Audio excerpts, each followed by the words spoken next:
फिरोज शाह कोटला का निर्माण 1354 ईस्वी में दिल्ली की नई राजधानी के तौर पर किया गया था। तब इसे कुश्क-ए-फिरोजाबाद का नाम दिया गया था।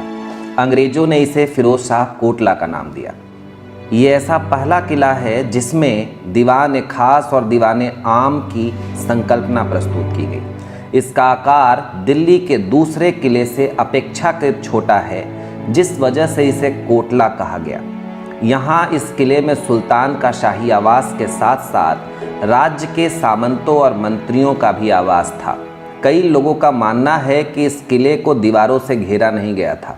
लोगों का आवास ही एक प्रकार के सीमा का निर्माण करते थे। यह शहर तकरीबन 2 किलोमीटर के रेडियस में बनाया गया था, जिसमें 3 महल, 8 सार्वजनिक मस्जिद, एक निजी शिकारगाह के साथ और भी कई सारी इमारतें हैं। इस किले के निर्माण की मुख्य जिम्मेवारी फिरोज शाह तुगलक के मुख्य वास्तुकार मलिक गाजी शाहाना को दी गई थी।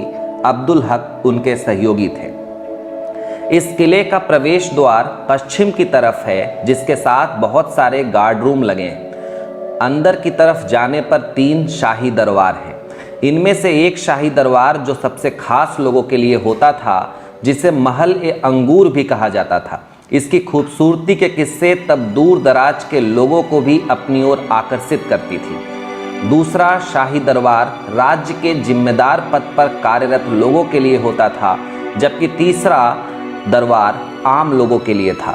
यहाँ के अवशेषों को देखकर लगता है कि ये यमुना नदी के किनारे बनाया गया था। बाद में नदी अपना रास्ता बदल लेती है। बशीरुद्दीन अहमद के अनुसार अपने 38 साल के शासन के दौरान फिरोज शाह तुगलक ने 40 मस्जिद, 30 मदरसा, 20 खानका, 200 सराय, 30 शहर, 100 जल संरक्षण तालाब, 40 डैम और 150 से ज़्यादा पुलों का निर्माण कराता है। फिरोज शाह तुगलक को भारत का पहला संरक्षणकर्ता कहा जाता है। इसने कुतुब मीनार, हौज खास और सूरज कुंड का मरम्मत भी कराया। फिरोज शाह तुगलक के काल में दिल्ली में 7 मस्जिद का निर्माण किया जाता है। सुल्तान के प्रधानमंत्री खान जहां जुनैन शाह थे। इन्हें दिल्ली में 7 मस्जिदों के निर्माण की जिम्मेदारी दी जाती है। इन 7 मस्जिदों में खिड़की बेगमपुर के साथ साथ फिरोज शाह कोटला का जामी मस्जिद भी महत्वपूर्ण है। कहा जाता है कि 1398 ईस्वी में दिल्ली में तैमूर आक्रमण के बाद तैमूर इस मस्जिद में प्रार्थना करता है और इसी के जैसी मस्जिद का निर्माण समरकंद में कराए जाने का आदेश देता है।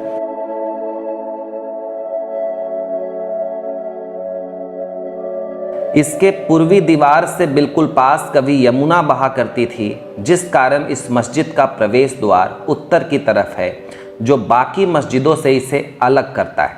इस मस्जिद के पास ही एक गोलाकार बावली भी है, जिसके बारे में कहा जाता है कि ये परियों की बावली है।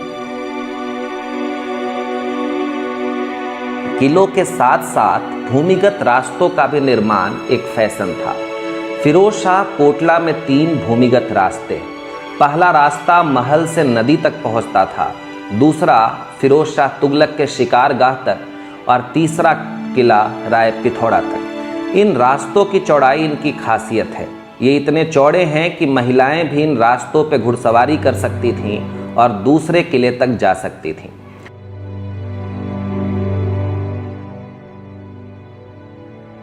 इस मस्जिद के विपरीत अशोक के स्तंभ को लगवाया गया था। फिरोज शाह तुगलक जब तोपरा के गांव में, जो आज अंबाला में है, गुजर रहा होता है, तभी उसकी नज़र अशोक के सोने की तरह चमकने वाले स्तंभ पे पड़ती है। फौरन तुगलक इसे दिल्ली लाने का निर्णय लेता है।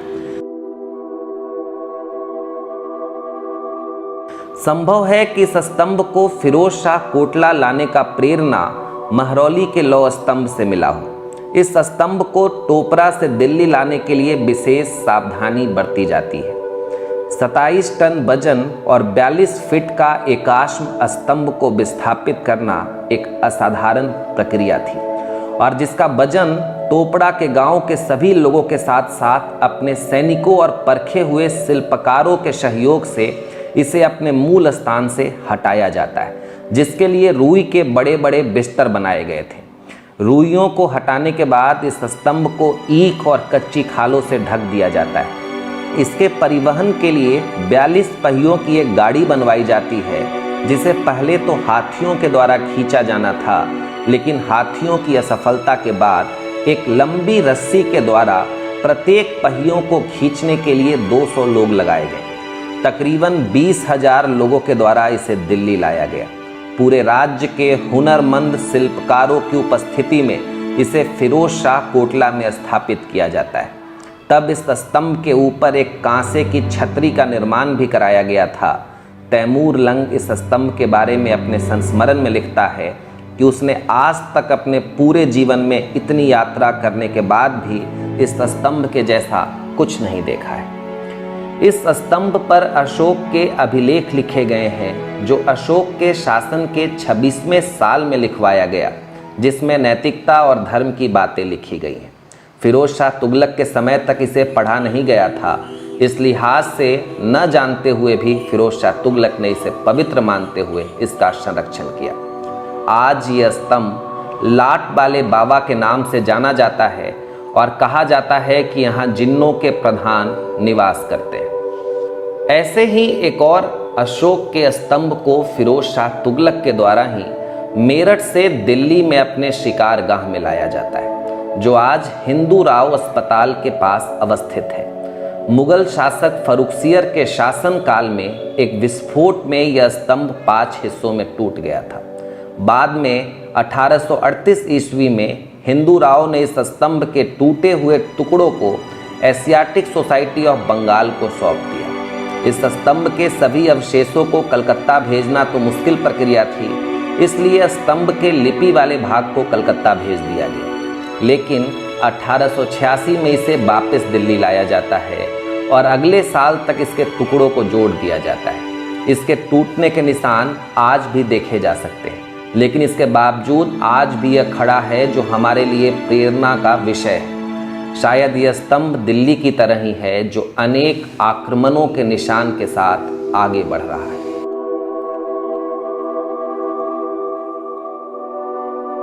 इतिहास में इस किले से जुड़ी बहुत सारी कहानियां भी हैं।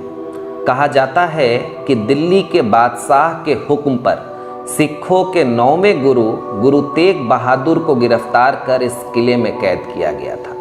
मुगल काल में जब शाहजहानाबाद राजधानी बनती है, तो फिरोज शाह कोटला का इस्तेमाल जेल खाने के तौर पे किया जाता था। गुरु तेग बहादुर को 3 दिनों तक भोजन और पानी देने से मना कर दिया गया। 3 दिन के बाद जब सैनिक इनके पास आते हैं, तो देखते हैं कि खाने पीने का ढेर सारा सामान पड़ा हुआ है।